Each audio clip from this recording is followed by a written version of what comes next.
শাকিব খানকে প্রশংসায় বসাচ্ছেন চাষী আলম ওরফে হাবু ভাই।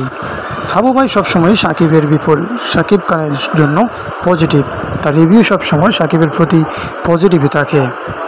হাবু ভাই শাকিব সম্পর্কে বলেন, শাকিব খান তো এক নম্বর নায়ক, যাকে ওয়ান অ্যান্ড অনলি বলা হয়। আমরা এক শাকিব খানকে নিয়ে চলতেছি, আমাদের আরও 10 জন শাকিব থাকলে বাংলা ফিল্ম নিয়ে আমরা অন্য ইন্ডাস্ট্রির সাথে প্রতিযোগিতা দিতে পারতাম।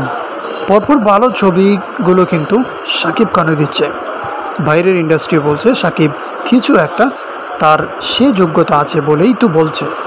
শাকিব যখন নতুন এসেছে তখন ইয়ং ছিল, এখনও ইয়ং আছে, আর যতদিন থাকবে আমার মনে হয় শাকিব ইয়ং হিসাবেই কাজ করবে। শাকিবের ভিতর থেকে কাপটা ঘুরে গিয়ে সলিড প্রতিভাটা বের হচ্ছে, এমনটাই মন্তব্য করেছেন বাংলা নাটকের জনপ্রিয় অভিনেতা চাষী আলম ওরফে হাবু ভাই।